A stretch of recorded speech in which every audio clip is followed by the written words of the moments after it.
Seja bem-vindo. Amém. Eu salto os irmãos, a igreja, com a paz do Senhor. Graças a Deus por esta oportunidade que o Senhor nos concede para podermos falar de Jesus, né? Agradeço os irmãos pelo convite.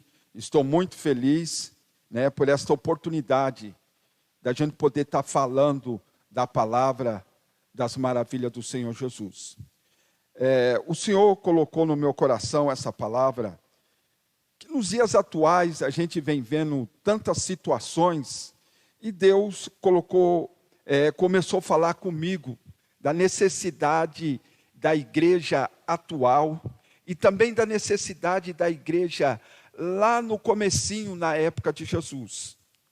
E Jesus, quando ele começou a formar os seus primeiros obreiros, ele deixou instruções que serviu para aquela época e também serve para os dias de hoje. Eu convido os irmãos para que nós façamos uma leitura em São Mateus, versos 1, o 1, o 2 e o 6. Fala as bem-aventuranças. Então, em Mateus, capítulo 5, o verso 1, ele fala assim: vendo Jesus a multidão, subiu a um monte e, assentando-se, aproximou-se dele os seus discípulos. O 2, abrindo a boca, os ensinava, dizendo: bem-aventurado os que têm fome e sede de justiça. Meus queridos irmãos, esta passagem, ela fala das bem-aventuranças. Mas aí eu começo a meditar, e aí eu dou uma caminhada lá na frente, para depois voltar aqui e ao passado. E quando a gente vai lá na frente, porque essa palavra ela serviu para os primeiros cristãos, serve para os dias atuais e vai servir para as futuras gerações. Aí Jesus, lá em Mateus 26, 41, ele fala assim: vigiai e orai, né? Porque para que não entreis em tentação. Na verdade, o espírito está pronto, mas a carne é fraca. Então veja bem que nós começamos a falar aqui, Jesus ensinando os seus primeiros discípulos. Ele subiu ao monte, ele assentou, ele abriu a boca e começou a falar. Mas aqui ele traz um alerta para a igreja, para o obreiro, né? Para aquelas pessoas que têm relacionamento com Deus, que se relacionam com Deus. Como que eles devem agir, proceder, para que essa obra cresça e para que esse evangelho seja pregado e anunciado. Então, a responsabilidade muito grande da igreja. Então, o que seria vigiar? Vigiar, a igreja, ela precisa estar atenta, ela precisa estar prevenida, ela precisa estar vigilante, ter atitudes. E muitas das vezes a gente fala de orar, orar, orar e vigiar. Como que nós estamos vigiando? Como que estamos procedendo na questão de vigiar? Como que o obreiro, ele procede nessa questão de vigiar? Porque muitas das vezes, se nós não vigiarmos, podemos falar alguma coisa que, em vez de trazer alegria, vai trazer tristeza para os nossos irmãos. E eu tenho certeza que Deus tem um chamado com cada um de nós, que Deus tem obra na vida de cada um de nós, que Deus quer usar cada um dos teus servos, e cada servo também quer fazer a obra de Deus. Precisamos então vigiar para saber tratar com os nossos irmãos, para os nossos companheiros de jornada. E em seguida, né, ele fala: vigiai e orai. Quando ele fala para orar, é uma coisa bastante interessante.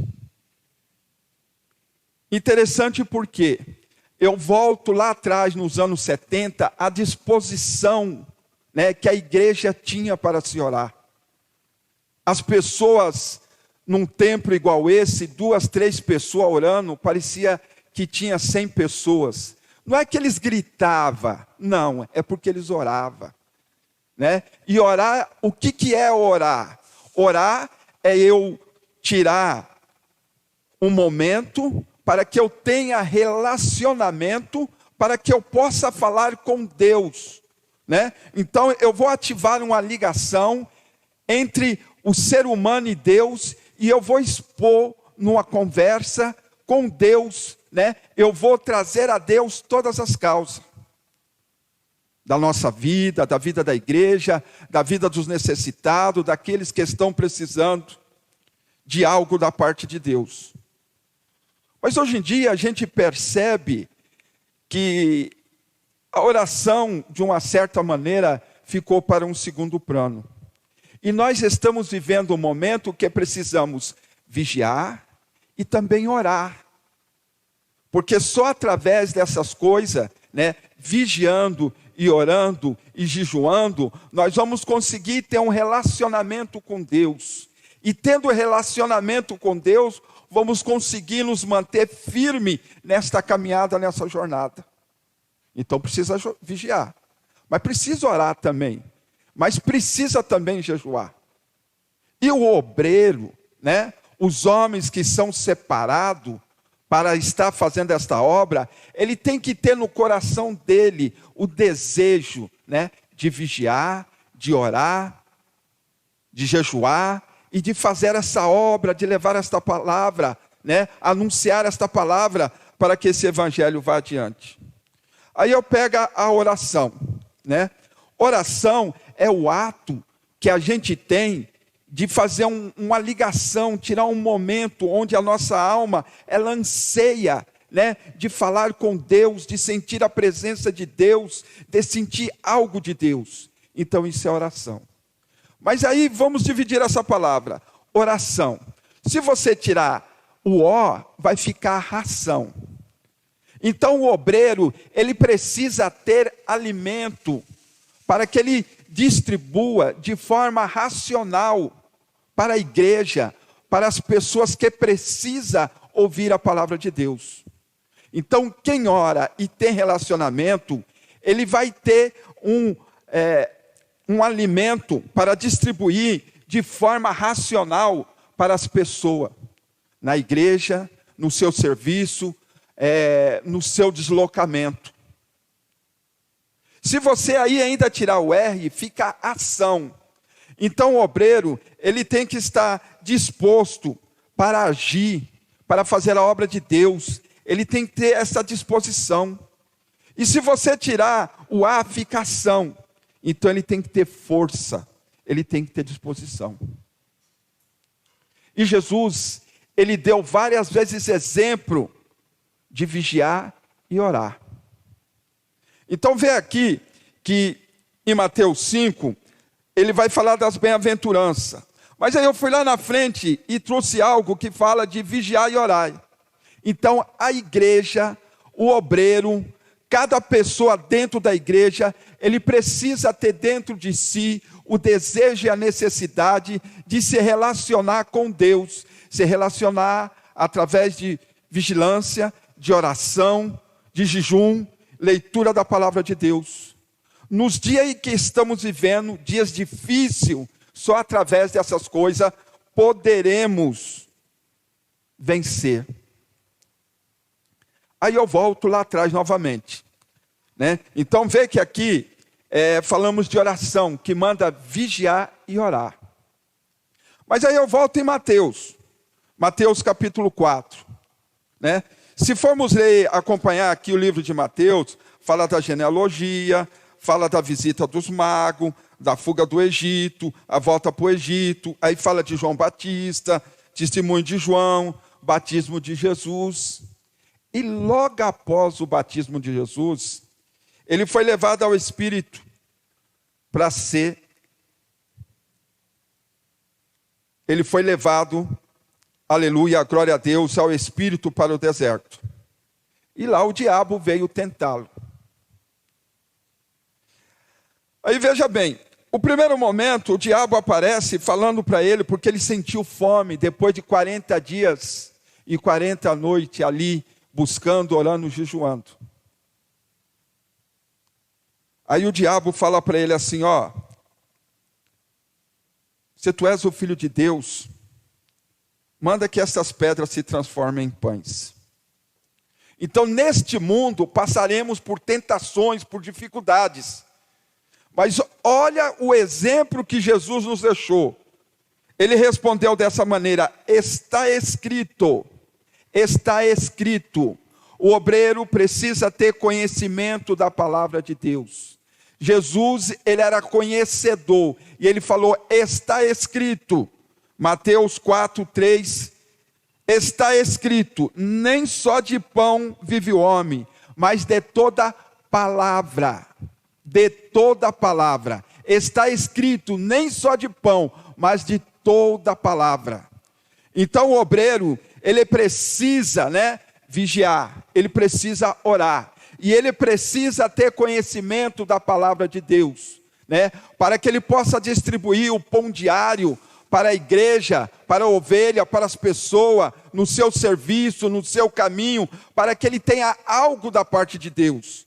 E aqui vê que Jesus, ele mostra que quando ele foi tentado pela primeira vez, ele falou, está escrito, que não só de pão vive o homem, mas de toda palavra que sai da boca de Deus.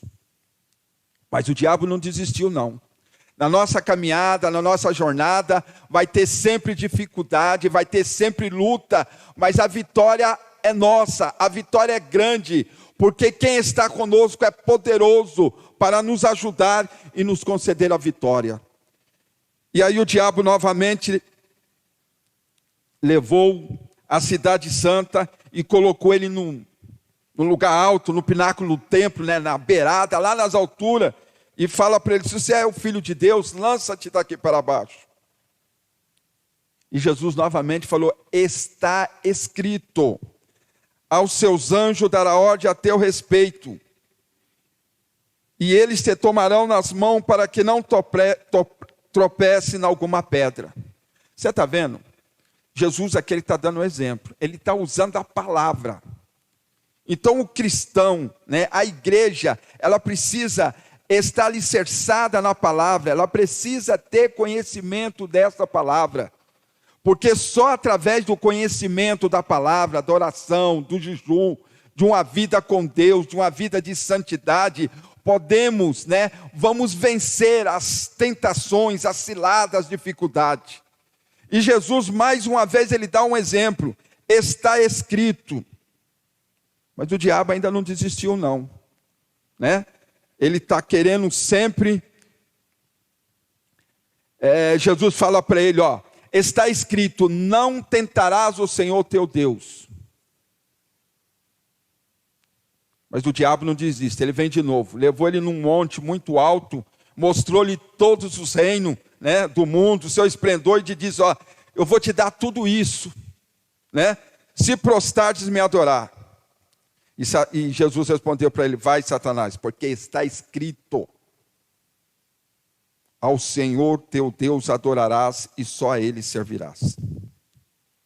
Então, irmãos, Jesus, ele trouxe, no livro de Mateus, 5 grandes sermões. O primeiro sermão é esse aqui do capítulo 5 ao 7, que fala das bem-aventuranças. Depois, o segundo é o capítulo 10. O terceiro sermão é no capítulo 13. O quarto é no capítulo 18. E o quinto sermão é do 24 ao 25. Então, Jesus, ele traz grandes ensinamentos. E aqui ele mostrou o quê? Nós fomos lá na frente, que fala, vigiai e orai. Aqui ele falou que o obreiro, além de vigiar e orar, ele precisa estar alicerçado no conhecimento da palavra de Deus. ele precisa tirar um período diário para leitura, para meditação, para examinar esta palavra, para que ele adquira conhecimento pelo Espírito Santo, para que ele possa vencer o seu dia a dia. Logo após essa terceira tentação, os anjos veio, o diabo deixou e ele foi servido. Aí dando a sequência, aí Jesus, ele vai em direção a Galileia. E lá ele fica sabendo que a partir do 4:12, que João estava preso. Então ele foi para o lado da Galileia, mais especificamente para a cidade de Cafarnaum, que ficava na beira do mar, lugar de muito movimento, e ali ele começou a falar das suas maravilhas, das grandezas de Deus. E no verso 17, ele fala: desde então começou Jesus a pregar: arrependei-vos, pois está próximo o reino dos céus. Então, o que ele quis com isso até agora? Começamos com as bem-aventuranças, 5, 1, 2 e 6. Mas aí eu falei lá da necessidade de se vigiar, de se orar. Então o crente precisa vigiar e orar. Aí nós falamos da tentação, onde Cristo, ele usou está escrito. Por várias vezes aqui. Ele deu o exemplo, está escrito. Então, conhecimento da palavra de Deus. Então o obreiro, ele precisa o quê? Ele precisa orar, ele precisa vigiar, ele precisa ter comunhão com Deus, ele precisa ter conhecimento da palavra. Aí no verso 18, nós vamos se aproximando desse sermão. No verso 18, ele andando junto ao mar da Galileia, ele viu 2 irmãos, Simão, chamado Pedro, e André, os quais lançavam a rede no mar, pois eram pecadores. Aí sabe o que Jesus falou para eles? Falou assim, vinde após mim e vos fareis pescadores de homens. Você está vendo a missão da igreja, a missão do obreiro? Primeiro, vigiar e orar, ter relacionamento com Deus, conhecimento da palavra. Jesus mostra aqui, na tentação, que há necessidade de se conhecer a palavra. Aqui ele começa a pregar, arrependei-vos. Aí no 18 ele chama a Simão, Pedro e André. E eles estavam fazendo o quê? Imediatamente eles deixaram a rede e o seguiram. Irmãos, o crente, ele precisa estar ocupado com as coisas de Deus, com o reino dos céus. Ele precisa estar ocupado com as coisas de Cristo. E para ele estar ocupado com as coisas de Cristo, ele precisa ter um relacionamento de jejum, de oração, de vigilância, de leitura da palavra de Deus. Ele precisa estar comprometido com isto. E às vezes as pessoas desperdiçam o tempo. Essa semana duas coisas me chamou a atenção. Eu falei com o irmão, que ele aproveitou a vida dele, mas aproveitou a vida servindo a Deus. E hoje ele está velho, já debilitado, e conversei com ele, ele falou assim, irmão, ora por mim, porque eu ainda quero fazer muito por Jesus. Velho, debilitado, doentinho, mas ele falou, eu quero fazer muito por Jesus. E nós, igreja, obreiros, qual é o nosso desejo, qual é a nossa vontade, qual é a nossa vocação em relação às coisas do reino? Aí eu voltei mais lá atrás, nos anos de 1970, eu ainda bem novo, menino, e nós saíamos para evangelizar, e no meio tinha um jovem, essas duas coisas me veio na mente, o que ele falou para mim e esse jovem. Aí a gente saía com os folhetins, e o jovem no desespero. Aí um dia eu falei para ele, por que você está tão desesperado para entregar os folhetos? Ele falou, porque se Jesus vier, eu fiz a minha parte. Ele queria entregar os folhetos, olha, o folhetim da palavra de Deus, o endereço da igreja, vai ouvir. Ele estava comprometido. Ele queria fazer algo em prol do reino. Ele queria fazer algo em prol das almas e das vidas. É a mesma coisa esse irmão. Então vê que Jesus, nesse sermão, o que ele faz? Ele começa a preparar, ensinar os seus discípulos para a missão que eles teriam. E ele também deixa um legado para a igreja de hoje. A igreja precisa orar, a igreja precisa jejuar, a igreja precisa ter relacionamento, a igreja precisa estar na presença de Deus, porque em breve ele volta para buscar um povo, mas quando ele voltar precisamos estar enquadrado dentro da sua vontade, do seu querer, e ver que quando ele chama esses dois discípulos, que chama esses dois homens, esses homens eles estavam ocupados fazendo algo, e Deus quer que nós estejamos ocupados nesta obra, nesta causa do Evangelho, que nós estejamos alerta.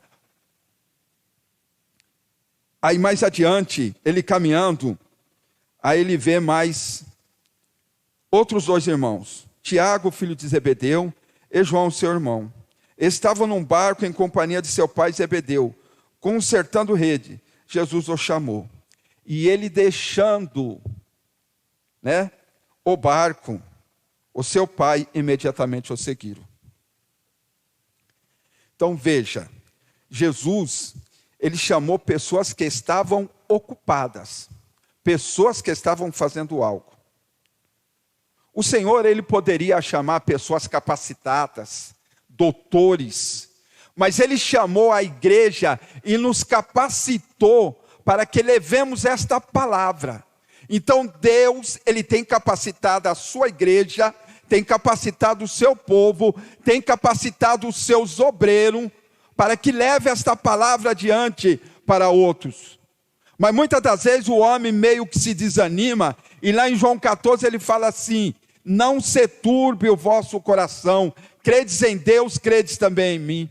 Então, irmão, se anime, creia em Deus, creia em Jesus, e vamos fazer esta obra em nome do Senhor.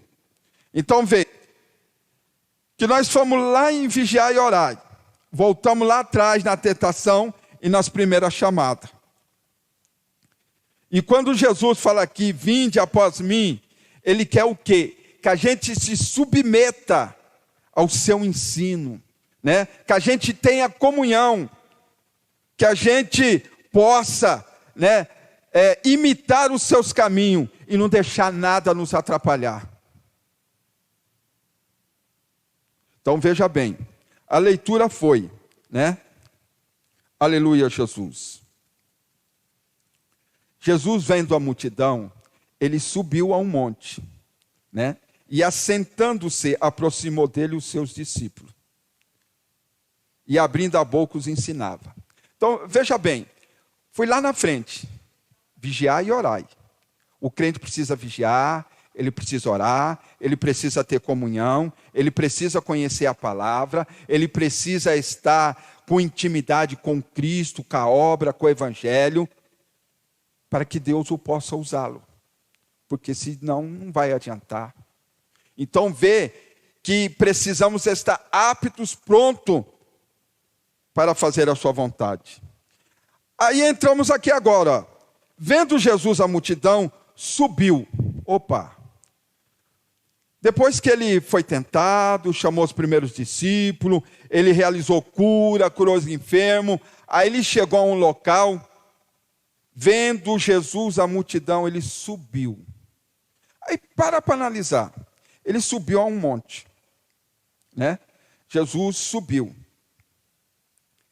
Para se subir, a um lugar assim, não é de qualquer maneira, não é de qualquer forma. Se você for lá atrás e ver Moisés, ele pastoreava ovelhas, Ele pastoreava ovelhas, aí ele viu a sarça ardente lá, aí quis saber, ele chegou próximo. Está lá em Êxodo 3, 5, 6, lá no Monte Horebe, a sarça ardente não se consumia, e ele foi se chegando, e o anjo bradou: Moisés, tira a sandália dos teus pés. E ele, mais que ligeiro, falou: eu vou tirar e vou olhar. E bradou novamente: Moisés, eu sou o Deus do seu pai, eu sou o Deus de Abraão, de Isaque. Sabe o que Moisés fez? Moisés temeu e cobriu os rostos, porque ele entendeu que ele estava na presença de Deus. E nós estamos na presença de Deus. Vê aqui, vendo Jesus a multidão, né, porque ele havia curado enfermos, feito milagre, chamou os primeiros discípulos, e estava aquela multidão, aí ele subiu ao monte, porque ele podia. Moisés, quando subiu, ele não estava preparado, tanto que quando bradou, ele cobriu o rosto. Moisés, depois que ele livrou o povo, né, guiado e orientado por Deus, tirou o povo do Egito, e novamente no monte, lá em Êxodo 33, do 18 a 23, ele já era uma outra pessoa. E ele falou, ó, se tu não for conosco, eu não irei. E ele quis ver a glória de Deus. Aí Deus falou, ó, quem me vê morre. Mas permitiu que ele ficasse num lugar, e a glória de Deus passou. E quando ele desceu de lá, ninguém conseguia olhar para ele, pois o rosto em terra. Mas aí vê, Jesus, ele sendo Deus, ele veio aqui, se fez carne, entre nós habitou. Ele, depois de ter curado, chamado os primeiros discípulos, ele vendo Jesus, a multidão, ele subiu. Quem sobe que nem Jesus subiu, é só pessoas que têm conhecimento, que têm autoridade dada por Deus. E ele poderia isso porque ele era Deus, ele era o Filho de Deus. E quando ele subiu, o povo também poderia olhar para ele, porque ele sendo Deus, ele é quem faz a intermediação entre o homem e Deus. Moisés, ele não tinha um intermediário, mas hoje a igreja, ela tem um intermediário que é Jesus. E ele falou que ia para o Pai preparar lugar. E vê aqui, nesse momento, que Jesus, ele subiu. Ele subiu ao monte, ele podia subir. E as pessoas poderiam olhar para ele, que ele era o Filho de Deus. Havia a condição de se olhar para ele. Moisés não conseguia olhar para Deus, né? Porque Deus é tremendo, Deus é santo, e Jesus, ele se fez carne, se fez homem, habitou em nosso meio, e deu condição para que o homem pudesse olhar e ver ele lá no monte ensinando. E Jesus estava lá no monte, pregando, ensinando aquelas pessoas. Então Jesus, o que ele faz primeiro? Jesus, ele, vendo a multidão, ele subiu. Então ele subiu. Depois que ele subiu ao monte, no lugar mais alto, e ele começou a pregar, a falar, a anunciar, o que ele fez? Aí Jesus, ele se assentou. Naquela época, quem ensinava, né, os homens que traziam o ensino, eles muitas das vezes poderiam ensinar em pé, caminhando, mas quem se assentava eram pessoas que vamos trazer para os dias de hoje.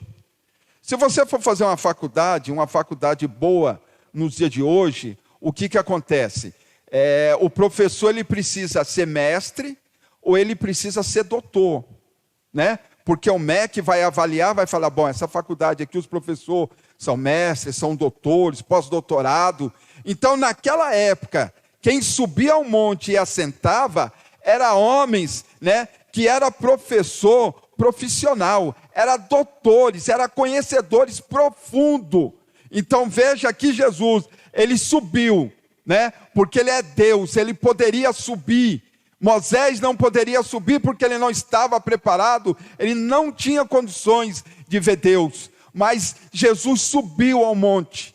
Jesus subiu e ali ele ensinou. E ele ensinando, ele assentou-se como um doutor, como um profissional, como um mestre, como uma pessoa de conhecimento profundo.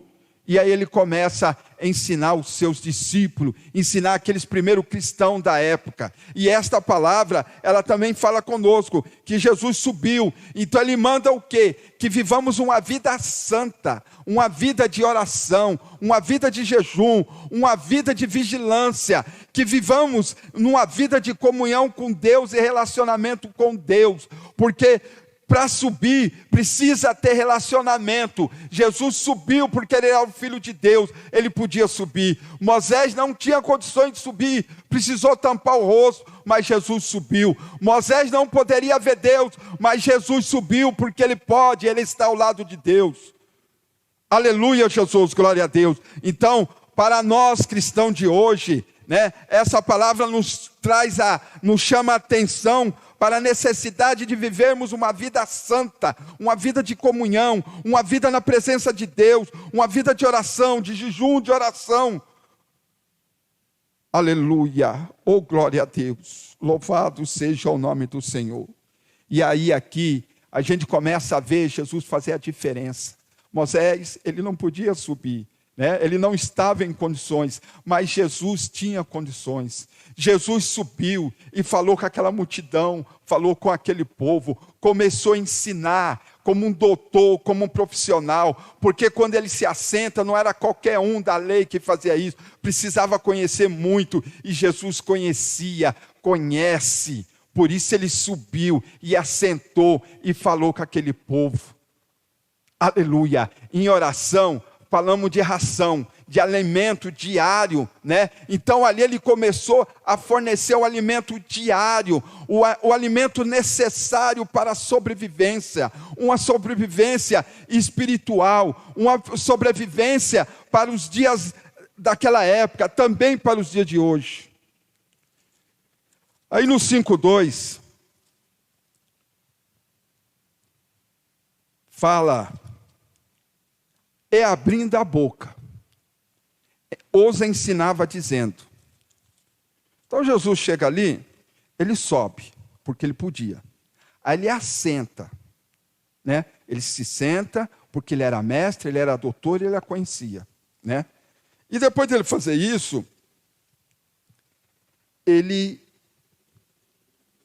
o versículo, e abrindo a boca os ensinava. Então, para ensinar, precisa abrir a boca e falar. Então Jesus, ele começou a abrir a boca e ensinar aquele povo. Ele começou a trazer algo que aquele povo precisava, necessitava. E quando ele abre a boca aqui, no grego, há duas expressões de abrir a boca, né? Tem pelo menos dois significados. Ele tinha uma declaração solene, né? Ele tinha uma declaração muito importante para falar para aquele povo, para deixar para a igreja de hoje. Quando ele abre a boca para falar, ele tinha algo extraordinário, que ninguém tinha, que ninguém podia dar. Mas ele abre a boca porque ele é o Filho de Deus, e ele traz ensinamento para o povo da época e para o povo de hoje. Algo solene, ele traz um pronunciamento profundo para a vida do ser humano, em seus ensinamentos. E ele começa a trazer afirmações, né, de conteúdos íntimos, verdadeiros, da mente, que o homem não podia entender, mas que ele começa a trazer, porque as barreiras da comunicação atrapalhavam, mas ele começou a abrir, ele começou a mostrar, ele começou a ensinar, ele começou a pronunciar coisas fundamentais para o coração dos homens, que os homens necessitavam. Aleluia, Jesus. Quando Jesus, ele pronunciou as bem-aventuranças, naquela época ele estava sob o domínio dos romanos, né? E a mistura das línguas falava-se muito em grego. Mas nesta época, aleluia, Jesus, ele pronunciou alguma coisa em aramaico, falou em aramaico, que era a classe de língua que falava. Era uma língua mais difícil, mas os hebreus falavam esta língua, né? Porque o grego vinha trazido de outros povos, mas o que eles falavam era o aramaico. E na expressão do aramaico, quando se traduz para nós, quando se fala assim, bem-aventurado os que têm fome e sede de justiça, porque eles serão fartos. Então, o significado dessa palavra bem-aventurado, que feliz é os que têm fome e sede de justiça, porque serão fartos. Meus queridos irmãos, naquela época, como nos dias de hoje, né, havia uma dificuldade muito grande.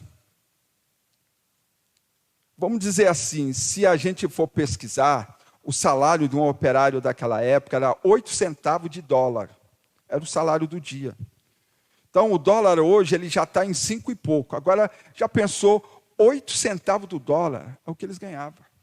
Olha a situação que eles viviam. Né? O alimento era muito escasso. Hoje, se a gente falar assim, vamos daqui para Santo Amaro, a gente só sai aqui, pega um ônibus com 1 horinha, no máximo nós estamos em Santo Amaro. Então não tinha transporte, né? Não tinha roupas boas, não tinha... tudo era difícil. Quem estava perto do mar, ele ainda tinha uma vantagem quando ele pescava. Mas quem estava mais afastado era muito difícil. Então esse povo, ele tinha o quê? Que feliz é os que têm fome e sede de justiça, porque eles serão fartos. Então eles tinham fome e sede de justiça, tanto material como espiritual, porque eles viviam uma situação muito difícil, uma situação, eles estavam ali, à beira da fome, né? À beira da morte, porque o alimento era difícil. Então imagine a sede que eles tinham, a necessidade, a vontade, né? A fome e a sede que eles tinham, tanto do alimento material como espiritual. Você já pensou um povo que era descendente de Abraão, que Deus prometeu a sua herança, a terra, e naquele momento eles tinham perdido tudo, estavam sem nada. Né? Eles estavam sem nada. Imagine, olha, o alimento era muito escasso, né? Dinheiro era escasso demais, tudo era difícil. E ele falou, mas a palavra diz que nós somos descendentes de Abraão, que nós ia herdar, mas é isso que nós herdamos. Havia uma promessa do Messias, e é isso que nós herdamos. Que feliz é os que têm fome e sede de justiça. Então Jesus, ele chega, né? Ele chega para saciar essa sede, essa fome de justiça que o povo precisava, tanto no aspecto material como no aspecto espiritual. No aspecto material, toda vez que aquela multidão se reunia, Jesus nunca despedia o povo sem saciá-los, tanto espiritual como materialmente. Ele sempre tinha algo para oferecer. Ele saciava a necessidade daquelas pessoas. Apesar de viver uma situação tão difícil, mas Jesus trouxe esperança. Jesus fez raiar a luz da vida daqueles homens. Como também nos dias de hoje, Jesus nos traz uma esperança. Ele nos traz uma certeza. Ele mata essa fome, essa sede de justiça. Porque como naquele tempo, naquela época, as pessoas tinham essa sede, essa necessidade de justiça também nos dias de hoje. Que a gente vê a situação em que o mundo se encontra, a miséria, os países por aí afora que vivem uma situação difícil, mas Jesus é a solução. E para aquele povo, naquele momento, Jesus foi a solução. Jesus, ele trouxe uma luz, trouxe um ânimo para aquele povo. E ele fala, feliz é os que têm fome e sede de justiça, porque serão consolados. E nós vivemos a mesma situação. Temos fome e sede de justiça. Então, isso significa o quê? Um forte desejo de viver de uma maneira agradável ao Pai. Né? Há um desejo, uma necessidade de viver de forma agradável. Fatos que serão fartos, ficarão saciados com a santidade que Deus lhe dá. Então Jesus aqui ele traz, bem-aventurados que têm fome e sede de justiça. Você não precisa pegar tudo que você tem e dar para o outro. Mas você pode usar o que você tem para ajudar o seu próximo.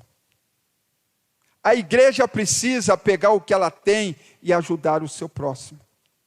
Tanto no alimento, tanto na parte espiritual, em todas as partes da área da vida do ser humano é o que Cristo quer, e é o que Ele deu de exemplo lá. Então, o que essa palavra nos traz, nos fala aos nossos corações? Quando Jesus ele fala dessa bem-aventurança, Ele quer nos mostrar o quê? Que a igreja, que o obreiro, né? Que a igreja, né? Que os homens de linha de frente, que a igreja de um modo geral, ela precisa jejuar, ela precisa orar, ela precisa ter relacionamento, ela precisa estar na presença de Deus, ela precisa conhecer essa palavra. Ela mostra que Jesus chamou seus primeiros discípulos, mas chamou homens que estavam ocupados, homens que estavam trabalhando, homens que estavam fazendo a vontade de Deus, que estavam dedicando a sua vida a Deus. E os preparou, e os enviou, e os capacitou, e os enviou.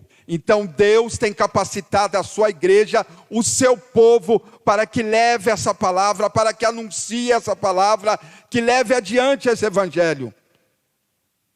E veja, que quando Jesus subiu porque Moisés não podia, mas Jesus subiu, porque Ele era Deus. Ele assentou porque Ele era mestre, Ele ensinou, Ele mostrou, Ele deu exemplo para aquele povo e para nós nos dias de hoje. Ele abriu a boca e trouxe mensagem poderosa, ensinou tanto naquele tempo como no tempo de hoje.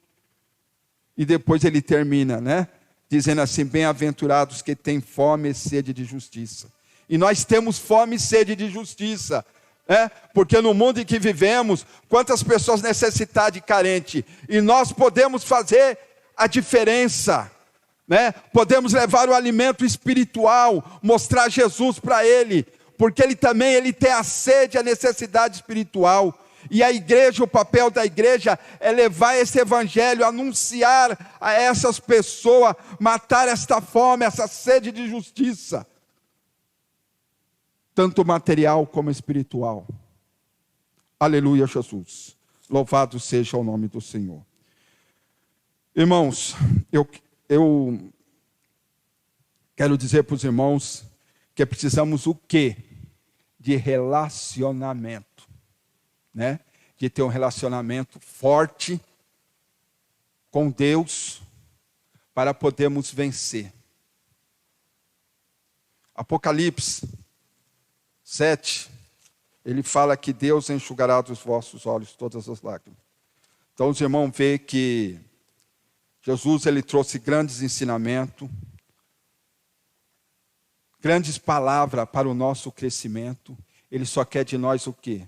Jejum, oração, comprometimento com a sua obra e com o seu evangelho, relacionamento, e que nós possamos levar esta palavra do reino para outras pessoas, que possamos saciar a fome material e espiritual de outras pessoas. Você não precisa dar tudo que você tem, mas você pode ajudar com o que você tem aos necessitados. Meus queridos irmãos, que Deus abençoe grandemente a vossa vida, que Deus possa falar em vosso coração e que ocorra, aleluia, Jesus, um renovo na sua vida, para que você possa se dedicar, como aquele homem que me falou, que ele tem desejo de fazer a obra, que você também tenha.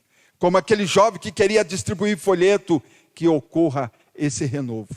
E que o Espírito de Deus possa vos abençoar de uma maneira poderosa. E assim eu agradeço essa oportunidade em nome de Jesus. Deus abençoe a igreja. Glória a Deus. Continuemos em adoração. Aleluia.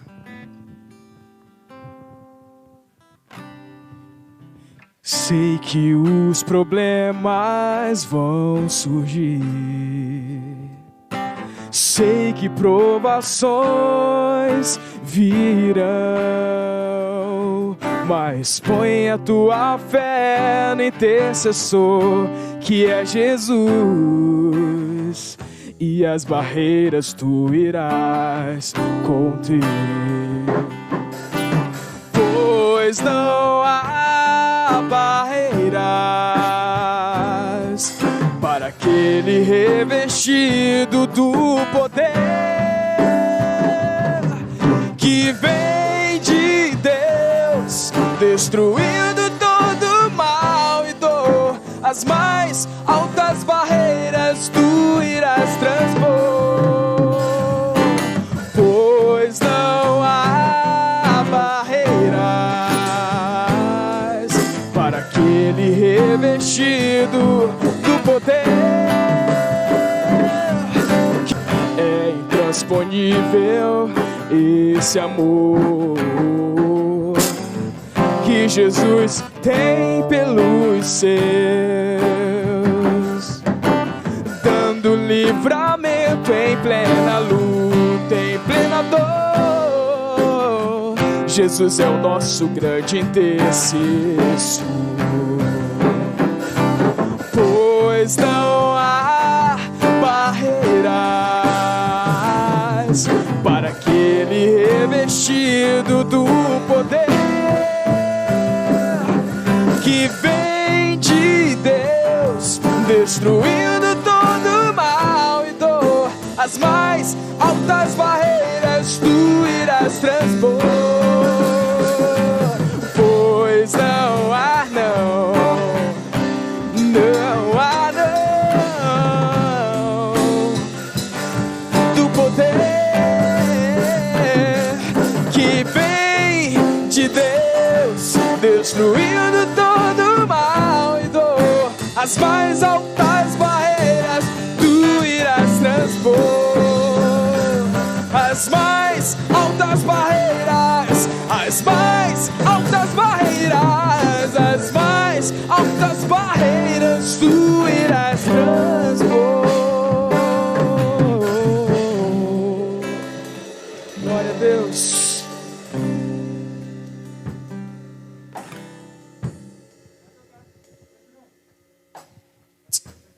Glória a Deus. A paz do Senhor, meus irmãos. Nós somos gratos ao Senhor por tudo que Ele tem feito sobre as nossas vidas. Deus abençoe a vida do pastor Vicente. Muito obrigado por ser o canal de Deus hoje para nós aqui, trazendo essa palavra que nos direciona, que nos confronta a vivermos de uma forma diferente na presença do Senhor Jesus. Não adianta, meu irmão, nós acharmos que somos super-homens. Nós somos totais dependentes do poder de Deus. Continue, querido, orando, buscando a presença do Senhor. Domingo nós teremos uma live abençoada novamente. Então acompanhe a gente no Facebook, acompanhe no YouTube. Nós estamos aqui, queridos, fazendo a vontade do Senhor.